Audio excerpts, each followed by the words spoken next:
All right, Danny, welcome to the Nil-Nil Football Podcast. This is episode 31. We're in the 30s now, just like you. Yeah, it's exactly the same as me. All right, so we're talking about, just before I started this, we were talking about how the Vancouver Whitecaps just won the Canadian Championship over Toronto. They won on penalties. But hold up, they played Toronto today? Yes, at 7:30. Oh, okay. I was gonna say then Toronto should have won based on the weekend score. Insigne, man, Insigne. Yeah, but then again, did they play that same lineup? I mean, you could click the. I'm sure you could click the lineups, but let's see. So 5 teams can qualify from the MLS. Mm-hmm. One being the Canadian team. Second is the MLS Cup winner. Third is the Supporter Shield winner. And fourth is the Eastern or Western Conference regular season champion. Okay. All right. So, based on... And fifth is... What I'm saying? Yeah. Based on squad building, based on the performance that Toronto had over the weekend, they should have won this match. They had Insigne, they had Bernadeschi, they had Bradley, they had Osorio. So they had a pretty decent squad. And they lost. Oh, well, they didn't lose. I mean, they didn't lose. They tied. So, well, they lost on penalties. And even if it's a draw, I still think that this is a loss for the quality that Toronto has on the field right now. Yeah. What a shame. I guess all they have to look forward to is qualifying for the playoffs. I guess, but since Vancouver won this, what does that mean for them? Means that they're going to compete in the Conca Champions League for next year. I mean, LAFC is on pace to win the Supporter Shield, so it's looking good that we're going to qualify. But knock on wood, I'm not gonna claim it just yet. Well, I'll believe it when I see it. There's still quite a bit of games to go before we get there. Although we should be 6 points ahead of Austin. No, we're 4 points ahead, but with a game in hand. So that can go all the way up to 7 points ahead. Right, yeah. So there's still one game ahead of us. And we are 3 points ahead of Philly. Yes. Not bad. And Philly is also a game ahead of us. Yes, that's true. So that can potentially go up to 5 points, right? Yeah. Although I would like 6 as a buffer. But let's do a quick review of what happened over the weekend. So, well, based on what I saw, a lot of my predictions were not right. No, I won't say the majority of my predictions were wrong. A lot of mine were incorrect as well. I think the only prediction I actually did get right was the Philly-Orlando one. Philly-Orlando. Yeah, Philly won. Yeah. So the first one was New York 2-0. Yeah, I think everybody predicted that. Yeah. Not Cincinnati. Well, everybody except for me. I think we talked about how Cincinnati Nashville they're practically the same, so it's realistic they could be a draw. But right. I believe I ended up with Cincinnati. I chose Cincinnati. I think you chose Nashville. Nah, I think I chose Cincinnati. Columbus, New England looked like a boring game, 0-0. Oh, I think I picked Columbus was going to win, or we both did. We discussed that Columbus would win because of the little combination, yeah. But that didn't happen. DC United losing to Montreal. Yeah. 2-1. Toronto beating Charlotte 4-0. That I was a little surprised about. I was a little surprised, but I also knew the Italians were going to be starting, so I had a feeling Toronto would win, just not by this much. I didn't think they would get this bad. I think it was playing really nice. Yeah. I enjoyed watching that.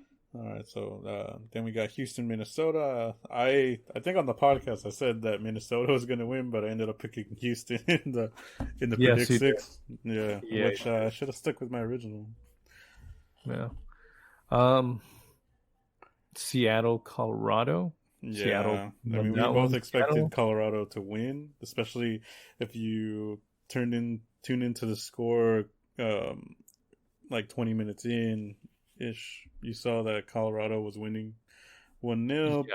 And it's a shame. Like, I mean, they were playing against 10 men for a good chunk of the match. So, Yeah, pretty much the whole second half was 10 men for Seattle yeah. because Rowe got a red card at the 47th minute. But at the same time, Colorado wasn't able to do much since that first goal that they scored, and that was at the 3-minute mark. Yeah. Chicago looks like they're starting to score goals now with a 3-1 win against Vancouver.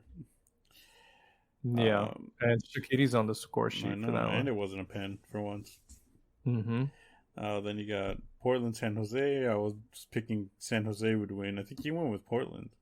I went with Portland, yeah. I just figured that they would end up winning this one. I felt like they would have gone back to the normal form. Maybe they're starting their summer run to, the playoffs. Maybe, but I don't know. I just always feel like Portland can always work out a win somehow. Yeah, and then Sunday, I think I picked that Austin was going to be the Red Bulls, even though the Red Bulls were like a second place team or first place. They're in the top three of the East. But crazy game, 3-4, right? Yeah, the Red Bulls are in number 3, but Austin, who has pretty much kept pace with the LAFC being at the top, you would have thought that they would have won this game easily, especially based on the last game that the Bulls had against New York City FC. Yeah, but Austin dropping points, which gives LAFC that buffer that we talked about a couple minutes ago, yeah. And then the Galaxy playing against Atlanta. Yes, they finally won after, I think, was it 3 games losing? Like 3 games straight losing? Something like that. Because it was they lost against LAFC and then San Jose, and they probably lost the game after that, I want to say. Mm-hmm. And then there was this game. Yeah, so they scored in opposite ends of the game. Once at the beginning, at the 7th minute, and then the other one like 90 plus 6. Yeah. Any game you want to talk about in detail before we jump into the LAFC versus Kansas City match? Not really. I feel like not a lot of action compared to other weekends. Too memorable, except for just I guess the Toronto one's maybe the one that the Toronto one and Austin versus Red Bulls.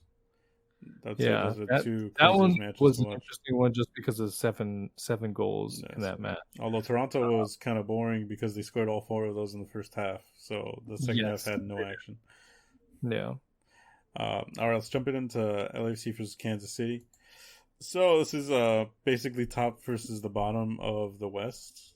There's a lot of heat in Kansas City the day this match was played. So yeah, obviously away match is always tough, especially in the MLS. But it looks like LAFC ended up taking care of business in the 56th minute. Huh? How did you see like the team playing in the first half? Wasn't too bad, kind of sloppy. I think we were giving Kansas City too much of the ball because they're actually getting some decent play going forward against us. And Chiellini had to step in a lot, especially in that first half. I mean, he basically only played the first half and was subbed down at halftime. But in that first half, there was a lot of important interventions that he had to make, a lot of clearances. We were looking kind of sloppy and giving the ball away and stuff like that. As always, I mean, our form picks up in the second half, but yeah, I don't think that first half was one of the best ones that LAFC's ever had. Yeah, I don't think so either, because from what I ended up saying, it made Kansas City look stronger than what I remembered them being. Yeah. And I think it has to do a lot with what you said, that we were giving away too many turnovers. So it was a little worrying for a while. I was thinking that at some point Kansas City was going to actually take advantage of one of those and end up scoring first. Yeah, and I think one of those is like a Poku missing the last pass. I mean, I could tell Arango was getting frustrated at not getting the ball. Vela, I think, wasn't able to do much. Like, it just seemed the team wasn't clicking. But I mean, luckily in the second half it was completely opposite. You know, at that point we took control of the game. We took possession. We were playing forward. We were connecting passes, moving the ball around. It's about Chiellini in the second part, right? For Segura. I think it's good that we're trading time between the both of them as they both get adjusted to playing. Chiellini getting adjusted to how the league is, and Segura obviously coming back from an injury. I think it's important that he, takes his time, especially with an injury like the ACL that took him out for a whole year. I think you want to be as careful as possible. A warm up, pretty much. But so far, I mean, he did pretty good in the second half. I didn't really see any problems coming from Eddie Segura. Obviously, I mean, he was our best defender before he got that injury anyway, so having him back is just another plus. But besides that, Chicho does what he's always been doing, and he scored another goal. This one was actually a banger. So in this one, I think Vela ended up finally taking the ball in the midfield and actually running forward, losing a couple of players, and passed it to Poku, who finally did a smart run toward the outside, and was able to get the ball to Chicho, who basically just rifled it into the top of the net. And Kansas City were unlucky because they lost their goalie due to injury. Yeah, that's the thing. I thought that was kind of messed up, because their second goalie isn't that terrible. He made some really great saves in the game they had. I believe it was against Minnesota. But it's kind of unfortunate that Melia goes out and then Pulskamp comes in, and not that long after that, they get scored on. What was it, like 6 minutes after, I think? Yeah. So it's kind of messed up that that's what happened. But good for us that we ended up scoring. And like you mentioned that Opoku finally made a good run, so he didn't try to lose the ball this time? No, like he did have one good play in the first half where it's one of those classic ones where we want him to pass and he just keeps holding on to it. And he basically kept doing that toward the end line. Yeah, but he actually got a successful pass. Thankfully, with him holding onto the ball, he was able to pull up 3 Kansas City players toward him and basically left the middle of the box wide open for Sifu, who I'm not going to blame him because he shot it where it was supposed to go. It's just there was one defender there who made, a goal line clearance, and I mean, it should have been a goal, but I'm not going to knock Sifu for missing that. I mean, it was just an amazing stop by the defender. Right. Yeah, and I would say, huh? And what happened for the second goal? For the second goal, well, first I want to talk about one of Sporting Kansas City's players. So that's Eric Tommy, one of their new signings, and I think he was really good in the game, especially against us. He was probably the most dangerous player on their team. He had one chance in the first half that was really close. It basically just skimmed the post. But he was easily their best player, although they subbed him out in the 61st minute. So right after that, we scored the second goal. Yeah. And actually, it wasn't right after that. It was the 83rd minute, but still. For that one, they ended up getting, I think it was Bale took the ball. It was a counterattack. He passed it to Chicho. Chicho did a little shimmy, got rid of the defender that was on him, was able to start running forward. Bale, not the fastest player in the world anymore, but he still has the pace. The movement. Yeah, exactly. He's still probably faster than most of the players in the MLS. So, given his pace, even though he was the one that originated the play, he was already at the front by the time Chicho turned around. So all Chicho had to do was lay it off to him. I think the defender kind of made it easy for him because everybody knows he's a left-footed player. So obviously he was going to cut to his left. And I guess the defender forgot. And he was surprised when Bale cut to his left. And I think the goalie got tricked because Bale kicked it a lot earlier than you would expect somebody to. Right. Basically, he just cut to the left and hit it right away instead of cutting to the left, taking a touch to align yourself and then hit it. And I think the fact that Bale hit it so quickly threw off the keeper, and he wasn't able to react in time to get down to deflect the 'cause ball. it almost looked like he rolled it in, and the goalie wasn't even aware of that. Yeah, it looked super easy, and that's what all the comments were saying and all the posts that I saw on social media. Everybody's like, "Oh, look at that MLS! Can't believe they let him score such an easy goal, man. He's gonna score like 1,000 goals this season, stuff like that." But I don't think it's as easy as what the video shows. He made it. Yeah, I think most of that has to do with how fast he got the shot off his feet. Now, speaking of easy goals, easy league, wasn't there a sitter that he missed? Exactly. So I want to say in extra time, we had another counterattack, and I think it wasn't Chicho, but I forgot who it was that gave him the pass. But basically, Gareth Bale was one-on-one with the keeper. He literally could have just taken it around the keeper, done something, but he tried to chip the keeper, went straight, like, it wasn't even close. It just went off to the right, and you could tell he was like, "Oh my god, how did I miss that?" And so, like, he's still Gareth Bale, he's still good, but you can tell he's a little bit rusty, and he needs to get some finesse on that foot, right? Yeah. But either way, he scored his first goal. He looked super happy scoring it. Did a little Chiellini impersonation at the end of it, which I thought was pretty funny.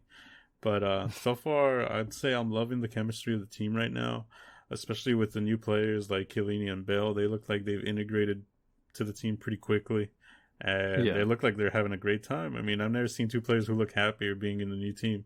I can't think of a player in the team who would be in a bad mood not playing. The only one probably be Brian, but that's probably because he's trying to leave, I'm guessing. And the only other one would it's not that. I think at least he's just at this point it's like, well, it's been a couple of years, you haven't really performed, so we're gonna try to find you a team.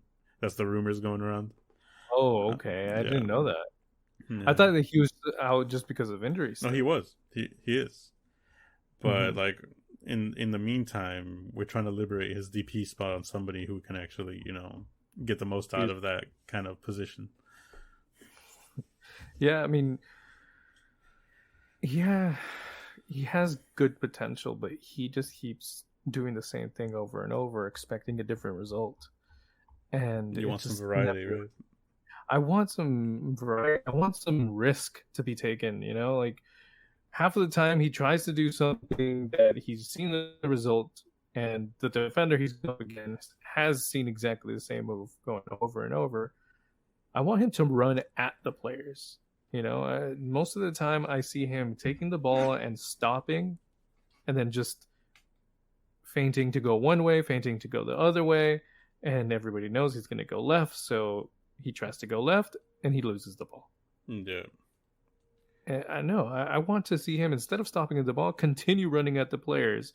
They're going to try to take the ball away from you, try to make it inside the box. That way, if they miss the ball, they hit you, and you get a penalty out of it. Okay. About Brian. So that's what the rumors with the Luis Suarez thing were going around. It's not like that we would get rid of Chicho. I think the rumor was that we're trying to liberate his DP, Brian Rodriguez DP spot to get Luis Suarez in, and then still have that other one left over. I think they're trying to have one left over, just period, because let's say, I think the rumors are that if Gareth Bale's contract, if he does perform well, if we choose to extend it, because we have the option to extend, if we do choose to extend it, it automatically converts him to a DP player. Yeah, so I think we're trying to have that just left over in case he's like amazing, Right, which makes sense. I mean, if it's Gareth Bale, and we've seen what he's been able to do, so I have no doubt that he's actually going to perform well. And he'll probably end up staying. Yeah. So far, he looks happy, and I think one of the key players into making our players feel at home is McCarthy. The goalie. Right. So I've seen him on a podcast, like the MVP podcast? That's the one that Max from LAFC, Max Barretos. He's like the host. He hosts all the stuff that's LAFC related, and he has a podcast, and he interviewed McCarthy there. And basically, he's the guy that kind of jokes around with everybody, gets everybody to laugh. I mean, Chiellini is already joking around with him, saying that he's the one that owes him his new suit because of all the water that they put on him.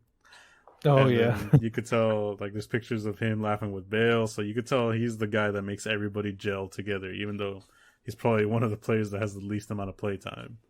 Which I kind of wish we were still in the Open Cup so we could give him that time, but yeah.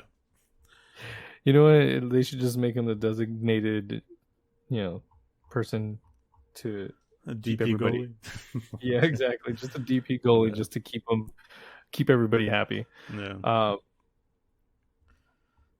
Although, speaking of Luis Suarez, I mean, it was just announced that he'd be going to Nacional, which is the team that we loaned out. We loaned out, what's his name? Pancho Ginella, too. So, there is a small rumor that he was going to play with Nacional and then go to LAFC. I kind of read that somewhere. I don't think that would be the case. Wait, do you think this is a big brain play where we sent Ginella out to Nacional ahead of time, knowing that Suarez was going to go there? Agent Pancho or what? Yeah, exactly. Agent Pancho going to Nacional to convince Luis Suarez to come to LAFC. Nah, I think that's too complicated at this point. I don't know. I think it sounds like a plan that could work. Nah. Look at the other teams in the Premier League and Bayern, like Liverpool and Bayern had that trade with Thiago and Sadio. So, it could happen over here too. Yeah. All right. Well, I think that just about covers the game. I mean, it wasn't that much action. Considering it was Kansas City, nothing against Kansas City, but like in more of the high-profile matches, there's probably going to be more action. Anyway, let's move on to the next subject. So, we could talk about, as our women's football correspondent at this point, because I don't have time to watch all the matches. You've been watching. We've had one more Euro 2022 match, right? Well, since the last time that we recorded, we ended up having three matches. Technically, the remaining two quarterfinal matches, and then one semifinal match, right? Yeah, the first semifinal match happened today. All right, let's go through the quarterfinals, I guess, right? Okay. So quarterfinals, I believe. Okay, so Sweden-Belgium. That was the third quarterfinal, and that game ended with Sweden winning 1-0, but it was a very unconvincing 1-0 win. Yeah. It's still frustrating to have watched Sweden play in this. Belgium definitely didn't look like the team that was going to win this. It was more of the when is Sweden going to show that they're going to be the winners of this match. But they had so many opportunities to do it. None of them really converting. They had a whopping 33 shots. Jesus. With 9 of those on target. And what was the final score? 1-0. Oh my god. Yeah. It was such a terrible match. This is one of those FIFA scorelines. Yeah, it was just so bad. Sweden just looked completely out of it. If you watch this match, you would pretty much assume that whatever form they were taking into the next match wasn't going to be the greatest. Especially knowing that their next opponent was going to be England. Yeah. England, who's been on a hype train, who have been on fire scoring, being the highest scoring team so far in the competition. I believe they had 16 goals as of before playing Sweden. Given the route of Norway, right? Yeah, exactly, because those 8 goals with Norway. But yeah, Sweden was just kind of painful to watch just because it took so long. On top of those 33 shots, that goal that they won with happened at the 92nd minute, and there were 3 minutes of stoppage time given. So they really just waited to the last minute to score. Yeah. Yeah, so that was the Belgium-Sweden game. I can't say it was exciting, but, I know the next match. Well, actually, the next match wasn't that exciting either. We were both watching it. It wasn't, and that was Netherlands and France. Uh, I would say that the only reason that this game lasted so long was because of Van der Graat. Oh, you know what? The goalie, right? No, this was the defender, number 3 for Netherlands. But No. before I do that, I just want to go back to Belgium. Yeah. Yeah, so one thing I forgot to highlight about this game was the goalie, Everard. Mm-hmm. Best goalie of the competition, hands down. She had so many stops out of those 33 shots. Even the goal that Sweden did score, she almost blocked it. She had 2 blocks back to back. It was the third one that she just wasn't able to get to. And that's the game winner that Sweden scored. But if it wasn't for Everard, this game would have ended a long time ago. Jeez. So pretty much for Belgium, that is their biggest highlight, is just the goalkeeper. She's just amazing. If there was a fantasy team, that's who I would choose. Just sounds like she carried the team on her back. She really did. Because again, Belgium just did not have anything really going forward. Yeah. They were pretty not impactful. They couldn't really create a play, and Sweden was just kind of dominating in that sense, but they weren't dominating in the sense of they were going to win this with a lot of difference. I don't know. It was a weird game. It's like you knew Sweden was going to win, but somehow they weren't choosing to win until the last minute. So now France, Netherlands. This is a game that I thought would have been better, but I also did tell you that this game was going to go to penalties, or it was going to be won in penalties. I didn't think that this game was going to be won in the regular time. We didn't either, but I mean, it should have went to penalties, right? It should have gone to penalties, yes. It should have. But it didn't. There were some very questionable calls, I want to say, from the ref that went in the favor of France, and some no calls that went against the Netherlands. But when we're diving into this game, the sole reason that this game lasted that long was a combination between the goalkeeper, Van Domselaar, and the defender number 3, Van der Graat. Van der Graat was pretty much the bigger reason why they were staying in it, because she just kept blocking so many shots too. There was, I want to say, at least 2 goal line clearances that she stopped. One that she was literally on the line and cleared it out with her knees. Mm-hmm. And then there was another one where she was slightly in front of the goal, and she had her hands to her chest, and the ball went directly in that area. So if it wasn't for that player, I think this scoreline could have been like 3-0 maybe within the first 45 minutes. Dang. I mean, I remember watching. I mean, we were watching the game together, right?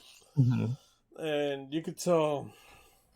I mean, my opinion of the game is that you could tell that France had more possession. They were doing more with the ball. They were more creative with it. They were attacking way more. Netherlands was basically just holding on to dear life, defending with probably all 10 outfield players. When they did have something going forward, they could never make the passes to, actually get to the other team's box. I mean, it was all France. Not that they deserved to win, France, because they still didn't really do much with the ball, even though they had most of it. But given that, I think going to penalties would have been fair. But yeah. And speaking of penalties, wasn't there a penalty done in this game, if I remember correctly? That's the Renard missed it in this game. Or was that the previous game? No, that was the previous game before that. No, the penalty in this game was the winning goal. Oh, that's right. Yeah. Apart from that, to me, the most dangerous players in this team have been Karchawi and Cascarino. Lightning McQueen. Exactly, as I like to refer to her. Um, both of these players, they play both on the same side, and they pretty much just change up. And skill wise, they seem to have very similar skill set when it comes to being technical with the ball and having really great centers. And they had a lot of corners in this game as well. The only thing was that Renard wasn't able to really do much with any of them. I think it got to a point where everybody knew that the ball was going to go to Renard, but she was getting, I think, covered by at least 2 or 3 players, and she was never really able to get in a comfortable position to actually get a header off.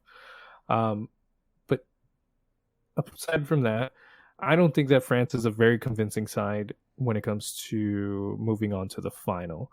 Their next opponent is going to be Germany, and Germany has been pretty much Germany throughout this tournament. They did struggle at first in the group stages, not by losing, but they looked like they were up to a slow start.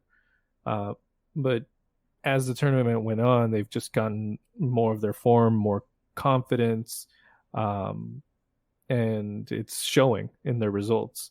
So I think that this next game, which is going to happen tomorrow, Wednesday, midday, it's going to be Germany-France. I feel that Germany's going to take this. And I believe that some of the casters on the networks that I was watching had predicted that the final was going to be an England-Germany final. Yeah, that sounds like the most likely outcome, considering...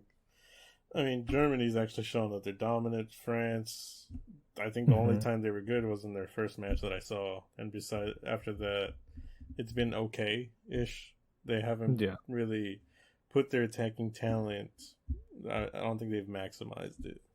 But I think it's kind of harsh for Netherlands to go home just based on that penalty. But either way, if Netherlands or France would have went through whoever it was, I don't think any of them would come out on top against Germany. No. Netherlands still wasn't very convincing. I believe they struggled in their group as well. I believe their group, the majority of the games were draws. So it really came down to Netherlands winning that final game in order to move on to the next round. Yeah. And France, they did win, but it wasn't too convincing, except for I want to say Italy game where they ended up winning 5-1.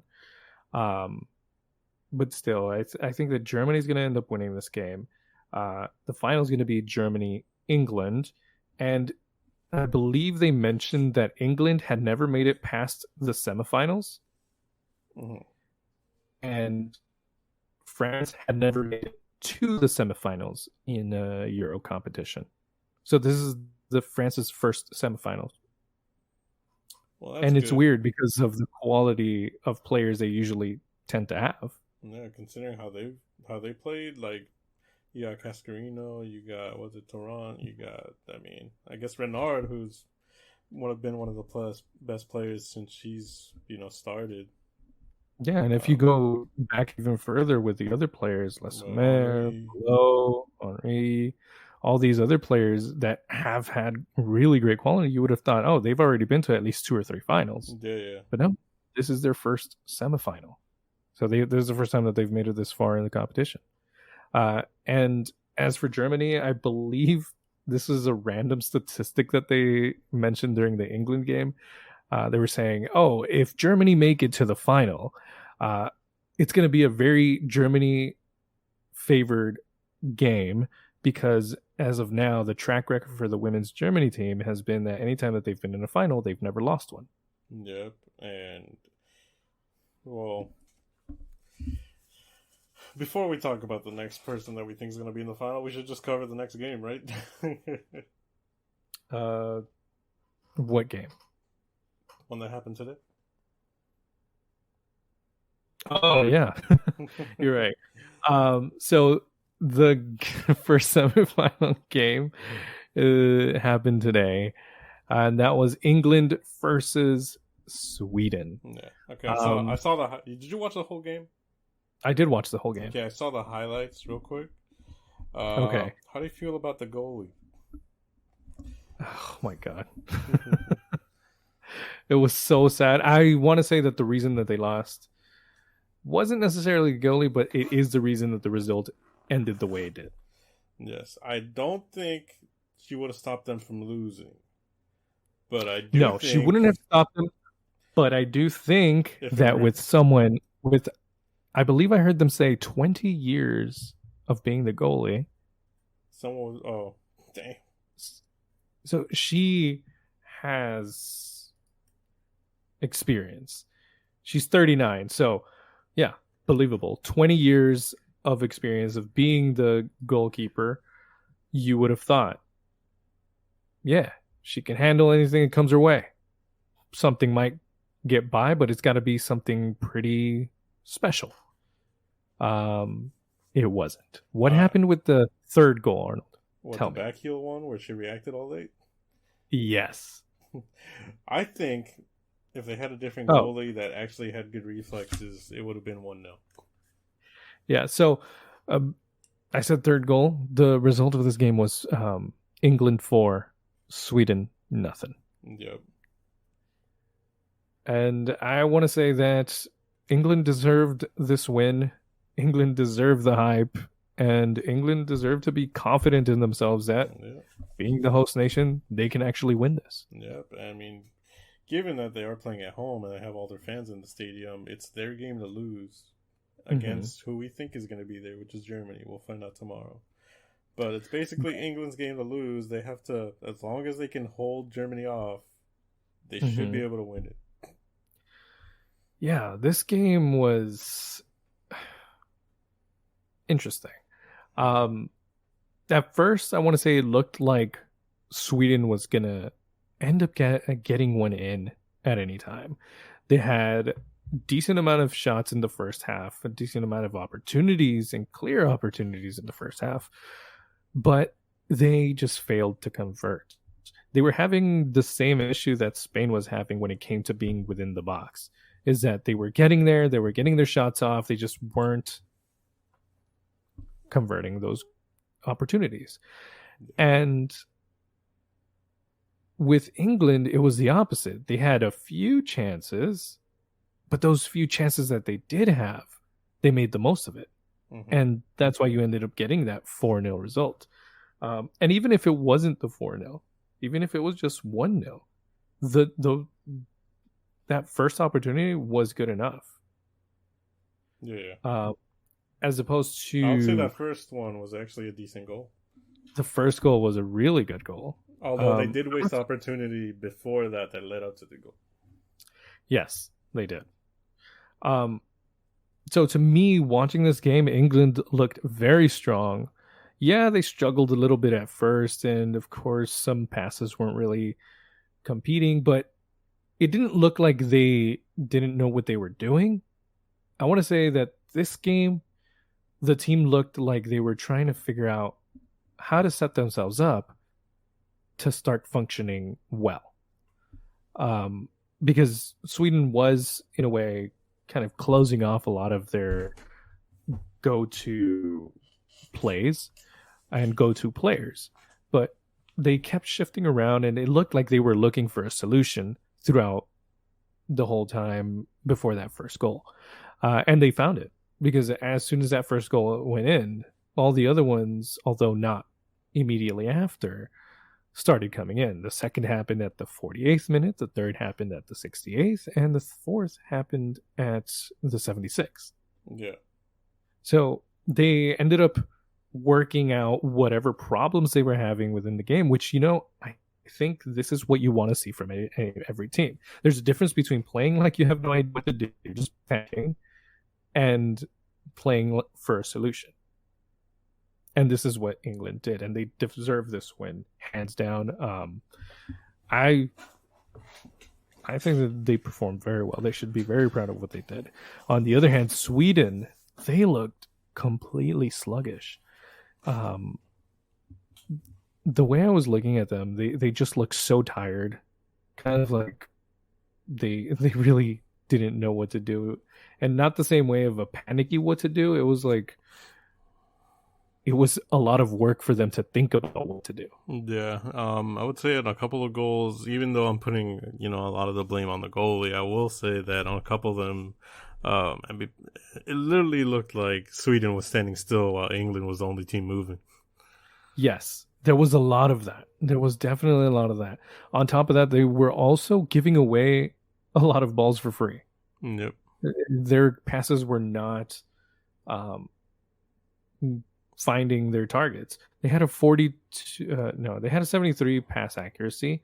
Although if you watch the game, it looked like a lot less, and their possession was 42%. So it wasn't that much. Pass comparison, England had 452 and Sweden had 310. So that's 140 passes of difference. But yeah, Sweden just did not look like the team that was going to reach a final. If anything, it was more of a team that you would have expected to maybe get eliminated in the stages, in the group stages. So, good for them that they made it this far, but they weren't making any further than this. Yeah. I think that they have a lot to work on. I don't know if it was just their morality or I don't know what, or it could have been that they got hit with COVID, some of the players, and that might have impacted them as well. But they just did not look in sync. They looked like they had no energy. They were tired. I believe England had 2 days extra of rest compared to Sweden. But still, even then, Sweden looked even more tired than that. It's like they had a month less worth of rest between the two. Yeah. So yeah, that pretty much covers it, right? Yeah, that pretty much covers this. So, England looks strong. Germany, yes, they have been winning, but I still think that in order for them to be, I think it's going to be an interesting final if Germany end up beating France tomorrow. If they don't and France wins, I feel like it's a higher chance that England's going to win this tournament. Yeah. All right, let's move on. You've also been watching the Copa America, right? How's that going? Yes. They have already played their semifinal games, so everything's pretty much set up for the final. I ended up watching part of the Chile-Venezuela game, and that was a match for 5th place. I think they mostly played that for another tournament, right? I forgot which one. Yeah. Was it World Cup standings or something like that? Yeah. It was for the World Cup. It was to qualify for the World Cup. They were pretty even throughout most of the game in the second half. I believe Venezuela tended to have a bit more chances than Chile, but somehow I think Chile ended up scoring first. Yeah, Chile ended up scoring first in the second half at the 65th minute. And then last minute, I believe it was on stoppage time, Venezuela was able to tie it up. With that draw, they went on to penalties. So there was no extra time in this. They went directly to penalties. And in penalties, Chile ended up defeating Venezuela 4-2.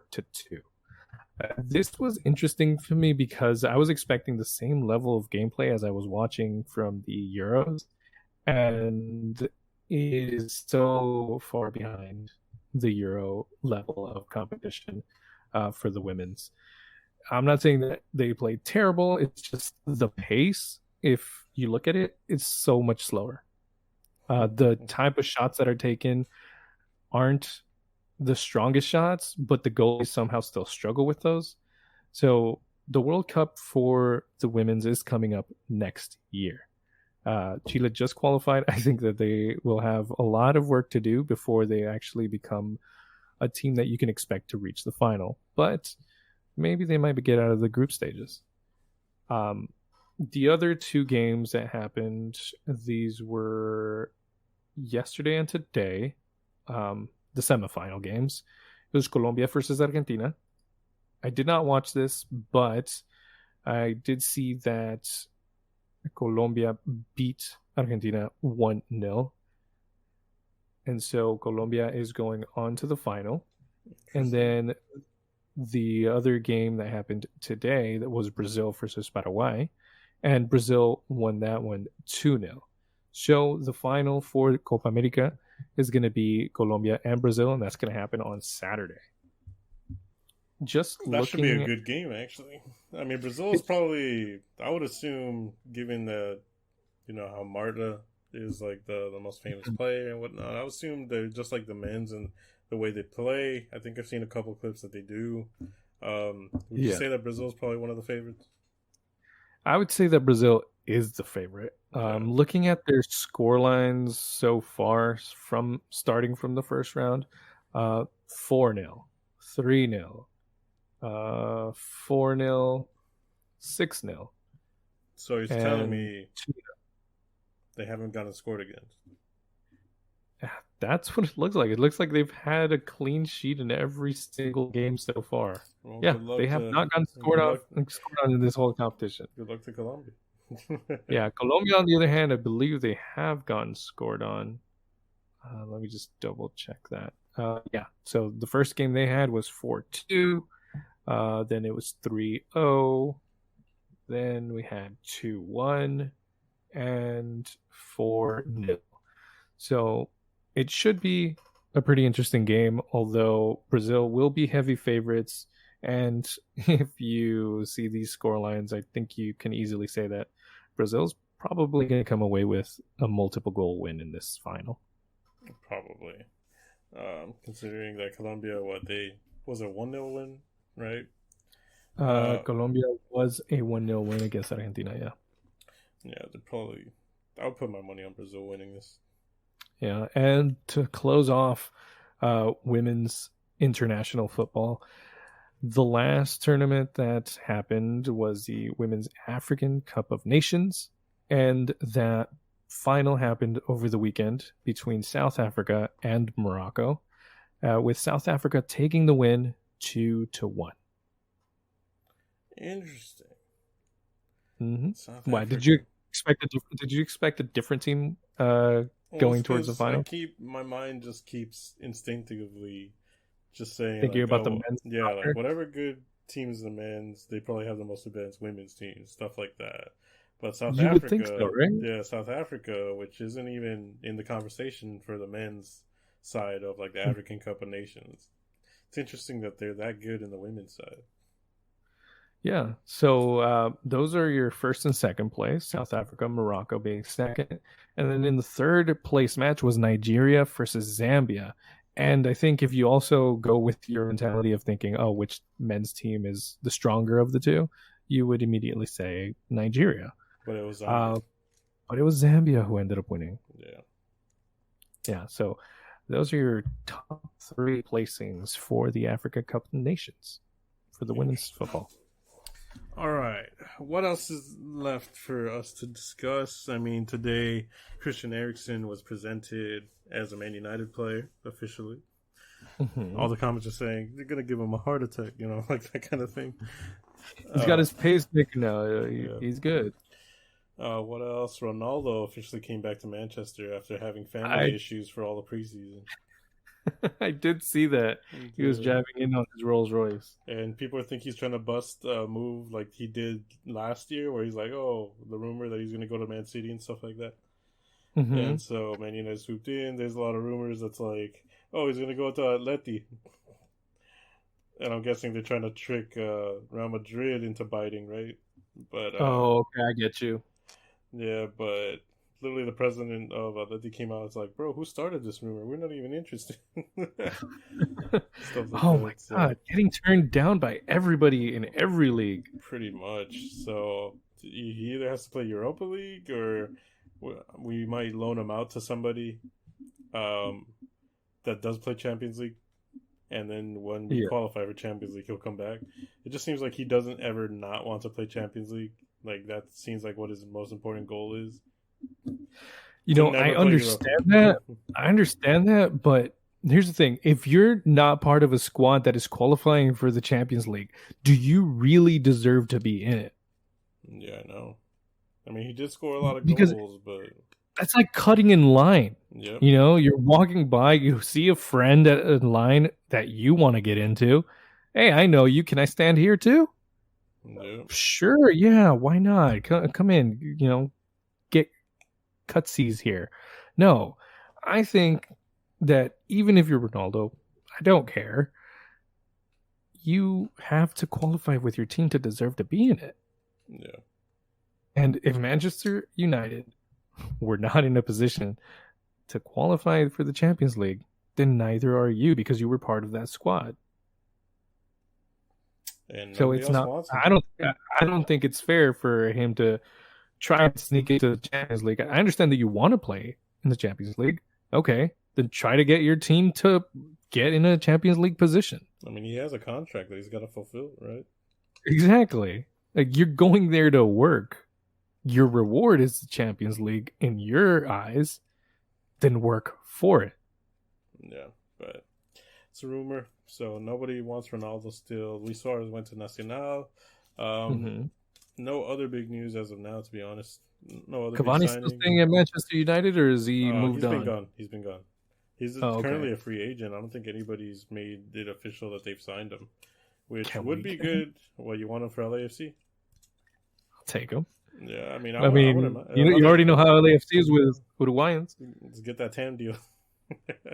Exactly.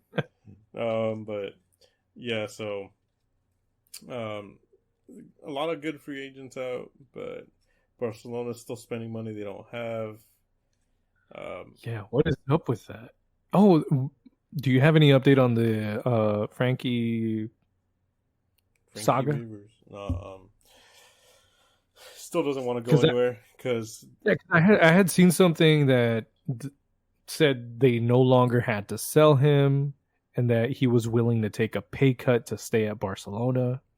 The thing is, so the Barcelona strategy so far seems to be that they're betting everything on a short-term success, right? And hoping that kind of pumps up the revenue enough to save them from their billion-dollar debt. Because they've sold, from what I've heard, they've generated $600 million in this summer alone by selling, shares, selling TV rights, stuff like that.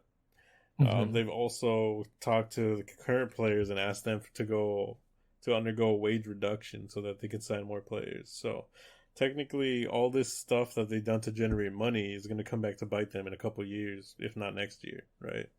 Right. So I also heard something about Xavi asking them to try and re-sign Messi. I don't think that's happening this year.